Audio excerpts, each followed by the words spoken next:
महाराष्ट्राचे उपमुख्यमंत्री, अर्थमंत्री, लाडके नेते, उमद्या स्वभावाचे अजित पवार यांचं दुर्दैवी जे विमान अपघातामध्ये निधन झालेलं आहे, त्यांनी सगळा महाराष्ट्र सुन्न झालेला आहे. अक्षरशः आपण म्हणतो की शब्द फुटत नाहीत. बारामतीमध्ये अजित पवारांचं जे पार्थिव आहे ते आता सध्या संध्याकाळची वेळ आहे, विद्याप्रतिष्ठानच्या मैदानावरती इथं ठेवण्यात आलेलं आहे. आणि इथं अक्षरशः लाखोंचा समुदाय, म्हणजे पूर्ण बारामती पंचक्रोशीतून, बारामती तालुक्यातून जे दादाप्रेमी कार्यकर्ते असतील, नेते असतील, पदाधिकारी असतील, सगळे ते येत आहेत आणि आपल्या लाडक्या नेत्याचं जे अंत्यदर्शन आहे ते घेत आहेत. ही सगळी दृश्य जी आहेत ती हेलावणारी आहेत. बघा, इथं सगळ्या समाजाच्या स्तरातले थरातले लोक आहेत, लहान मुलं आहेत, शाळकरी मुलं मुली आहेत, तरुण तरुणी आहेत, ज्येष्ठ नागरिक आहेत. आणि सगळ्यांना आपला जो नेता गमावलेला आहे त्याचं जे दुःख आहे, ती हळहळ आहे, ती दिसते आहे. एरवी आपण असं सहजपणे म्हणतो की हे भरून न येणारं नुकसान आहे किंवा पोकळी निर्माण झालेले किंवा पोरका झालेला आहे. खरोखर ते शब्द इथं जेव्हा आज बारामतीमध्ये आल्यापासून बघतोय ते सार्थ ठरताना दिसत आहेत. खरोखर बारामतीचा जो सुपुत्र आहे तो गमावलेला आहे, त्यामुळे बारामती पोरकी झालेली आहे. हे राजकीय जीवनाचं न भरून येणारं नुकसान आहे असं सगळ्यांची भावना आहे. जिथं हा अपघात झाला बारामती एअरपोर्टच्या, त्या ठिकाणी सुद्धा अजूनही प्रचंड गर्दी आहे. जेव्हा ही अपघाताची बातमी वाऱ्यासारखी पसरली आणि हे कन्फर्म झालं की अजित पवार यांचा मृत्यू अपघातात झालेला आहे, अक्षरशः तिथं शेकडो हजारोंच्या संख्येने जे लोक आहेत ते त्या अपघातस्थळी पोहोचले आणि ते अपघाताचे विमानाचे जे अवशेष असतील ते बघण्यासाठी तिथं तो फायलींचा ढीग पडला होता. अजित पवारांची खासियत होती, ते सतत कामात वगैरे असायचे आणि आपला लाडका नेता जो आहे तो या अपघातामध्ये मृत्युमुखी पडलेला आहे. हे त्यांना पचवता येत नव्हतं. बारामतीच्या चौकामध्ये जर दृश्य बघितलं तर अक्षरशः लोकांचे जथेच्या जथे आहेत. पानटपरी असेल, चहाचं, सगळे ॲक्च्युली सगळे व्यवहार बंद आहेत, सगळे दुकानं बंद आहेत. उत्स्फूर्तपणे हा दुखवटा जरी शासकीय असला तरी पूर्ण बारामती ही बंद आहे. आज इथली कुठलीही घरातली चूल जी आहे ती पेटणार नाही आहे, अक्षरशः खरं आहे. पण सगळीकडे जो विषय आहे तो अजित पवारांचा आहे. अक्षरशः पारावरती जिथून आता आम्ही येत होतो सगळीकडे जो विषय आहे तो फक्त अजित पवारांचा आहे. अजित पवार यांचा ठसा आपण म्हणतो की एखाद्या नेत्याचा काय असावा किंवा लोकप्रियता काय असावी हे सांगायला ही दृश्य जी आहेत ती बघा पुरेशी आहेत. जसं सांगितलं की सकाळी साधारणतः 8:20 टेक ऑफ झाल्यानंतर मुंबई विमानतळावरून बारामतीला 8:50 लँडिंग होणं अपेक्षित होतं, पण त्याच्या आधी 4 मिनिटापूर्वीच हा अपघात घडला असं सांगितलं जाते. की दृश्यमानता किंवा व्हिजिबिलिटी कमी असल्यामुळं पायलटला ते लँडिंग करता आलं नाही. त्यांनी गिरट्या वगैरे मारल्या 1-2 आणि जवळच रनवेच्या बाजूला जी जमीन आहे, खडकाळ जमीन आहे परिसरात, तिथं ते लँडिंग झालं आणि स्फोट झाले विमानाचे. आणि त्याच्यामध्ये अजित पवार आणि त्यांच्यासोबत असलेले 5 जण यांचा मृत्यू झाला. त्यानंतर तिथले जे काही लोक होते आजूबाजूचे ते धावले स्फोटाचे आवाज ऐकून. त्यांनी त्यांच्या परीनं पाण्याच्या बादल्या वगैरे, चादरी वगैरे नेल्या. काही वेळानंतर तिथे यंत्रणा पोचल्या, अग्निशामक असेल, पोलीस असेल, आपत्ती व्यवस्थापन. आणि मग दादांची गॉगल त्यांनी घातलेला आणि त्यांचं घड्याळ, या खुणांवरून त्यांची जी ओळख आहे ती पटवण्यात आली.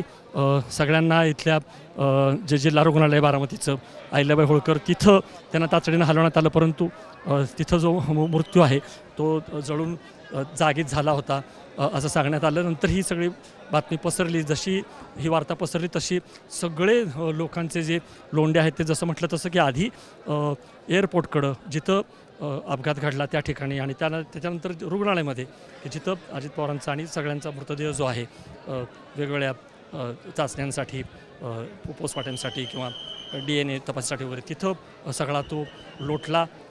त्यानंतर मुख्यमंत्री असतील देवेंद्र फडणवीस, उपमुख्यमंत्री एकनाथ शिंदे असतील, आपले आचार्य देवव्रत जे राज्यपाल आहेत, त्यांच्यासह जवळपास महाराष्ट्राचं सगळं कॅबिनेट किंवा अजित पवारांचे जे सगळे मंत्रिमंडळातले सहकारी आहेत, दादा भुसे असतील, छगन भुजबळ असतील, राजेश टोपे, कोणाची नावं घ्यायची ती सगळा जो जनसागर जो आहे तो लोटला.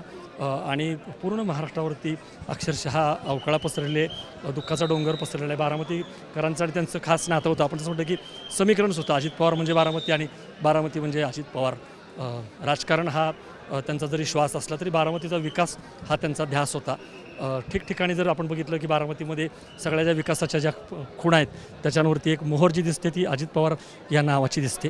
आता बघा इथं विद्याप्रतिष्ठानच्या या प्रांगणामध्ये जिथं पार्थिव जे आहे ते ठेवण्यात आलेलं आहे तिथली दृश्य आहे. तिथं अक्षरशः पाय ठेवायला जागा नाही आहे. जे मैदान आहे ते भरून गेलेलं आहे आणि रात्री 10 वाजेपर्यंत आज या आपल्या लाडक्या नेत्याचं अंत्यदर्शन जे आहे ते घेता येणार आहे आणि त्यांना एक अखेरचा दंडवत किंवा एक शेवटची आदरांजली वाहण्यासाठी इथं लोकांनी गर्दी केलेली आहे. पवार कुटुंबी आपल्याला इथं दिसतं. योगेंद्र पवार इथं दिसत आहेत.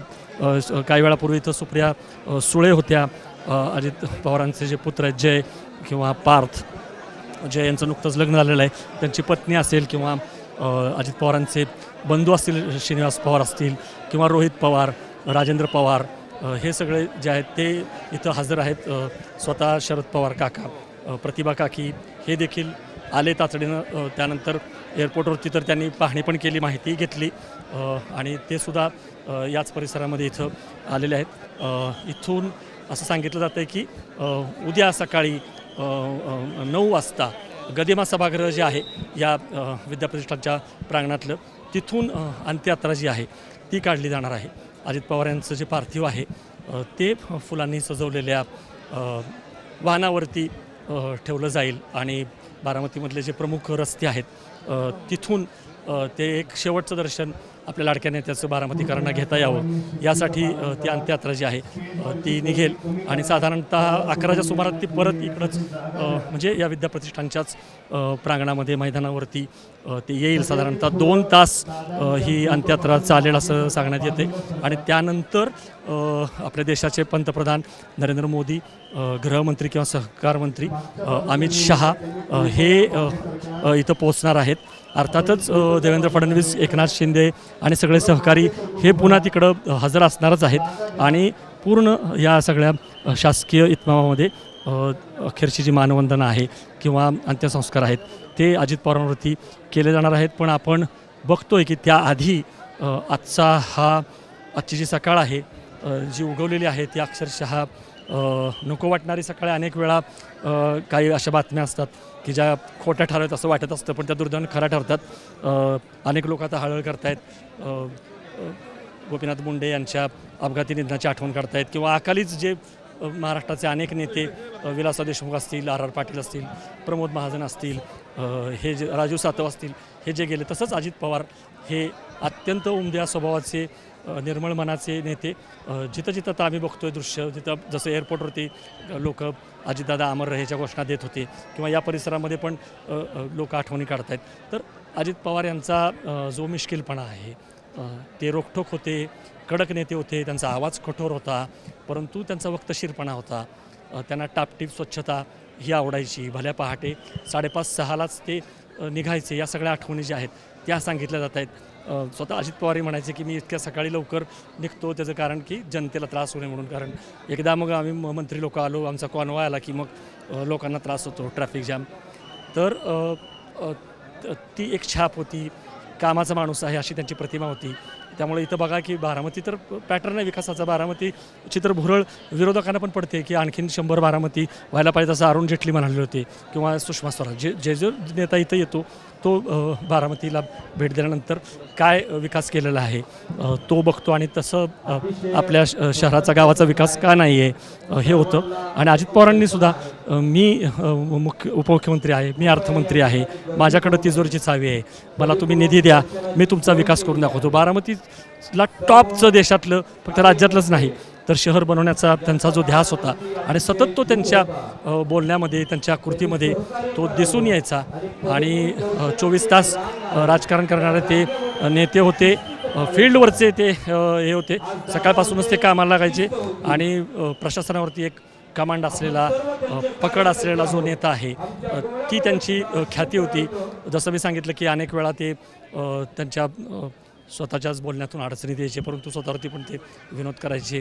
आणि खेळीमेळीच्या वातावरणामध्ये तरुण असतील किंवा की लहान शाळकरी मुलं असतील त्यांच्याशी ते संवाद साधायचे. आज सगळ्या त्या ज्या आठवणी आहेत त्या काढल्या जात आहेत. अनेक जण आपल्या मोबाईलमध्ये कधी ना कधी दादांच्या सोबत त्यांची भेट झालेली होती, त्याचा जो सेल्फी असेल किंवा ती आठवण असेल तिला ते उजाळा देताना दिसत आहेत. बघा ही सगळी जी गर्दी आहे, अनेक वेळा गर्दीला चेहरा नसतो, पण आपण म्हणू शकतो की ही अजित पवार प्रेमींची गर्दी आहे आणि या सगळ्या गर्दीलासुद्धा एक चेहरा आहे आणि तो अमिट असा आहे आणि तो अजित पवारांचा आहे. म्हणजे विरोधकसुद्धा आज हळहळत आहेत. अजित पवार हे आक्रमक राजकारणी होते आणि ते विरोधकांना ज्या आक्रमकतेने अंगावर घ्यायचे तो स्वभाव जो आहे, रोकटोक, ओठात एक आणि पोटात एक असं नसलेला नेता, अशी त्यांची ख्याती होती आणि ती लोकांना आवडायची. लोकांना त्यांचा कामाचा जो उरक आहे किंवा जी कामाची धडाडी आहे ती आवडायची. अनेक लोक सांगतायत की म्हणजे ते करतो, बघतो वगैरे असे शब्द त्यांच्या शब्दकोशात नसायचे. त्यांनी शब्द दिला, वेळ दिली तर ती पाळायचे. शब्दाचा आणि वेळेचा पक्का अशी त्यांची ख्याती होती आणि ठाई ठाई आज बारामतीमध्ये सगळीकडं आपल्याला हे दृश्य दिसतंय. इथं वेगवेगळ्या ज्या संस्था आहेत, शैक्षणिक संस्था आहेत, सहकारी संस्था आहेत, इथल्या वेगवेगळ्या इथल्या MIDC आहे, या प्रत्येक ठिकाणी अजित पवारांची जी छाप आहे. कारण एक प्रकारचे ते पालकच होते. ते पुणे जिल्ह्याचे पालकमंत्री होते आणि बारामती हे त्यांचं तर होमग्राऊंड होतं आणि त्यांना त्याचा अभिमान होता. हे पालकत्व जे आहे की बाबा आपण या सगळ्यांचे पालक आहोत आणि जे निवडून दिलेलं असो किंवा न दिलेलं असो त्या सगळ्यांचं काम करणं ही माझी जबाबदारी आहे.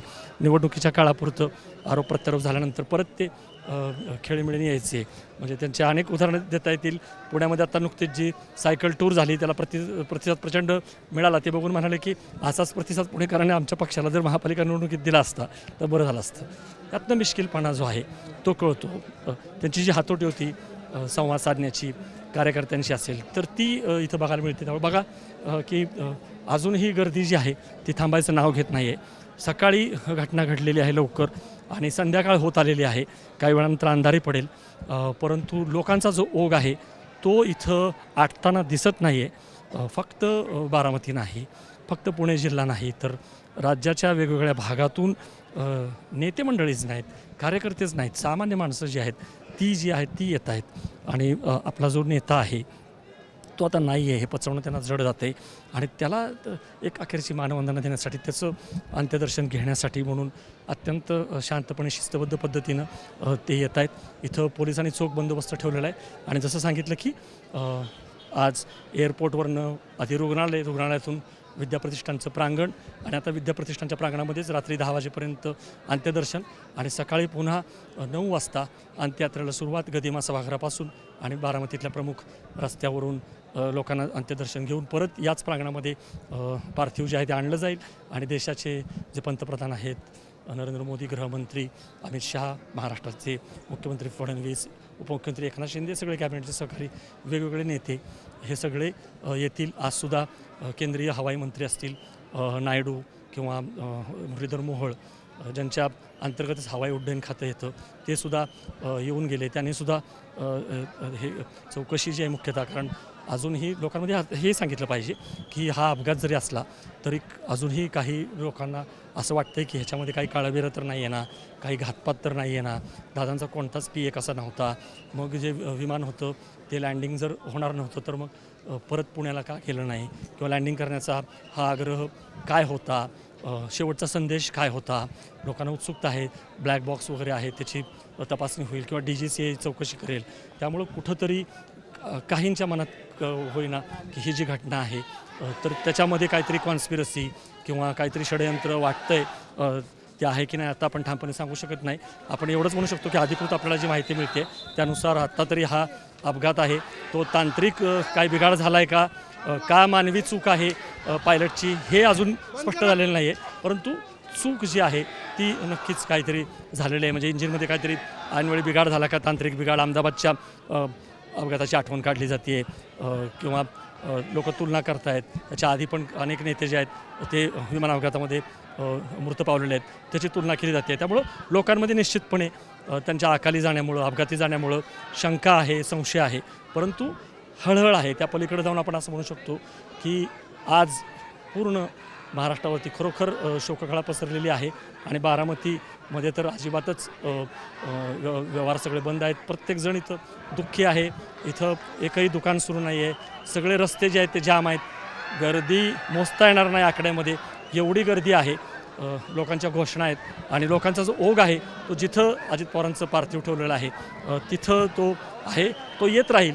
जी काही वेळ दिलेली आहे तोपर्यंत लोक येत राहतील. उद्या सकाळी पण लोक जे आहेत ते येत राहतील राज्याच्या ह्याच्यातून आणि उद्या अखेरची मानवंदना देत शासकीय इतमामामध्ये अंत्यसंस्कार जे आहेत ते होतील.